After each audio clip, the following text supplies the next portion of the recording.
Hello hi అండి, అందరూ నమస్కారం. అరుణ్ శివ యూట్యూబ్ ఛానల్కి స్వాగతం. నేను మీ కేఎస్ వరప్రసాద్ను. నేను మీకు ఈరోజు ఈ వీడియోలో సబ్కా మాలిక్ ఏక్ హై, మనల్ని పాలించేవాడు ఒక్కడే ఈ ప్రపంచంలో అనేది విశ్లేషణగా తెలుసుకుందాం. దానికంటే ముందుగా ఈరోజు మన ప్రపంచం మొత్తం ఒక గొప్ప పండుగ, రంజాన్ పండుగ జరుపుకుంటున్నారు మన సోదరులు అందరూ. మన చాలా తరపున, నా తరపున సోదరులందరికీ రంజాన్ శుభాకాంక్షలు తెలుపుతున్నాను. అలాగే సర్వమతాల సారం అనేది ఒకటే అండి, జాలి, దయ, కరుణ, ప్రేమ. ఈ బోధల నుంచే అన్ని వారు మతాలను అనుసరించి వారు నిర్ణయించుకున్నారు. నేను దీని గురించి విశ్లేషణలోకి వెళ్దాం. ఏమిటంటే, సీతారామ శాస్త్రి గారు అనే ఒక ఆయన బ్రాహ్మణుడు. ఆయన ప్రవచనాలు చెప్పుకుంటా ఆయన జీవనం పొందుతుంటారు. అన్ని ఊళ్ళలో ప్రవచనాలు, భగవంతుడి గురించి ప్రవచనాలు చెబుతా ఆయన జీవనోపాధి చేసుకుంటూ ఉంటారు. గొప్ప వ్యక్తి, సంస్కారవంతుడు, అన్నీ బాగానే ఉంటాయండి. కాకపోతే ఆయనకి ఇతర మతాల పట్ల ఒక అవగాహన అనేది నేనే గొప్ప అన్నట్టుగా ఒక ఫీలింగ్గా ఆయన మాటలో కనబడుతుంటుంది. అది భగవంతుడు ఎలా రూపుమాపాడు అనేది ఈ వీడియోలో తెలుసుకుందాం. అది ఎలాగంటే, ఆయన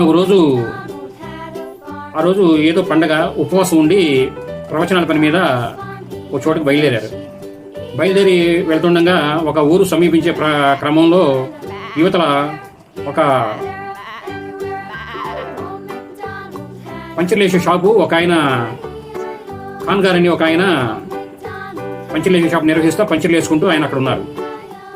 ఆ పక్కన దగ్గరలోనే, ఆ షాపుకు దగ్గరలోనే, సమీపంలోనే 2-3 ఇళ్ళు దగ్గరలోనే ఒక చర్చ్ అనేది ఉందండి. ఈ శాస్త్రి గారు అటు నుంచి వస్తా వెహికల్ మీద, 2 వీలర్ మీద సడన్గా ఆ ఖాన్ గారి షాపు సమీపంలో కవిక్కిన బ్రేక్ వేసి కళ్ళు తిరిగినట్టుగా ఉండి సైడ్కి ఒరిగిపోతారు. అప్పుడు ఖాన్ గారు గబగబా వెళ్ళి ఆయన్ని తీసుకొచ్చి ఒక కుర్చీలో కూర్చోబెట్టి, ఇద్దరు సహాయం తీసుకుని కూర్చోబెట్టి, ఒకళ్ళేమో ఏదో పుస్తకం తీసుకొని ఇసురుతుంటారు, ఒకళ్ళేమో ఇది వాటర్ బాటిల్ ధర అని చెప్పి గబగబా అంటుంటే, ఈలోపు చర్చిలోంచి కొంతమంది వ్యక్తులు పరిగెత్తుకుంటూ వచ్చి గబగబా కొత్త వాటర్ బాటిల్ ఒకటి తీసుకొని గబగబా వచ్చి శాస్త్రి గారికి కొద్దిగా మొహం మీద నీళ్ళు చల్లి కొద్దిగా నీరు తాగించారు. అప్పుడు ఆయన మేలుకొని కళ్ళు తెరిచి కాస్త మంచినీళ్ళు అడిగి తీసుకొని చక్కగా తాగి కుదురు పడి ఒక 5 నిమిషాల తర్వాత, నేను ఈరోజు ఉపవాసం ఉన్నానండి, నేను అనుకోకుండా ఇలా నాకు జరిగింది, సమయానికి మీరు దేవుళ్ళలాగా కాపాడారు అని చెప్పి ఖాన్ గారికి, పక్కన చర్చ నుంచి వచ్చిన వారికి కృతజ్ఞతలు తెలియజేశారు శాస్త్రి గారు. ఆయన అదే సమయంలో ఇంకో మాట కూడా మాట్లాడారు. ఏమని? అయ్యా, నేను ఇప్పుడు దాకా వేరే మతాలంటే ఒక ఆలోచన అనేది నాకు ఉండేది, మీరందరూ నా యందు దయించి నా ప్రాణాలు కాపాడారు, నా కుటుంబానికి నేను బాసటగా నిలవాలి, మా పిల్లల చదువులకి వాటికి నన్ను ఎంతో సహాయం చేశారు అని చెప్పి వాళ్ళకి కృతజ్ఞతలు చెప్పి ఆయన ముందుకెళ్ళి ఆయన వృత్తిలో కొనసాగారు. ఈ విషయాన్ని బట్టి, ఈ చిన్న సంఘటనను బట్టి మనకు తెలిసిందంటే ఏమిటండి, మనం ఒక వ్యక్తిగా సమాజంలో బతకాలి అంటే కులమతాలకు అతీతంగా ముందుకు వెళ్ళాలి. ఇప్పుడు మన పూర్వీకులు పరంపరలో మనం కొన్ని కట్టుబాట్లు పెట్టుకొని మనం ముందుకు వెళ్తుంటాం, వాటిలో మనం కొనసాగడమే. అలా అని ఇప్పుడు నేను మీకు ఒక 3 ఉదాహరణలు చెప్తాను. అలాగే ఎలా అంటే, ఒక వ్యక్తి ఒక షాపు నడుపుతుంటారండి. ఆ షాపులో ఉండే వర్కర్సు అన్ని మతాల వారు ఉంటారు, 3 మతాల వారు ఉంటారు. అలాగే ఒక ఆఫీస్ ఉంటుంది, ఆఫీసులో కూడా అలాగే అన్ని మతాల వారు ఉంటారు. అలాగే ఒక వ్యాపారం నడుపుతాడు, టిఫిన్ బండో ఏదో నడుపుతుంటారు. కేవలం నా మతం వాళ్ళే రావాలి వచ్చి తినాలంటే ఎవరు బతుకుతారండి? ఎవరు బతకలేరు. అన్నం ముద్దే లోపలికి వెళ్దు. అలాగే మనం కొన్ని మూఢనమ్మకాలు మన మనసులో ఉండి చెరిపేసుకొని అందరినీ, మన తోటి వారందరినీ మన సహోదరులుగా, మన పెద్దవారైతే బాబాయ్ కింద, తండ్రి కింద, తాతల కింద భావించి, చిన్నవారైతే తమ్ముళ్ళ కింద భావించి మనం అందరం కలిసిమెలిసి ఉండాలి అని నా భావన. మా చిన్నతనంలో 77-80 మధ్యలో మా నాన్నగారు కిరాణా షాప్ నిర్వహించేవారు కేరళ రోడ్లో.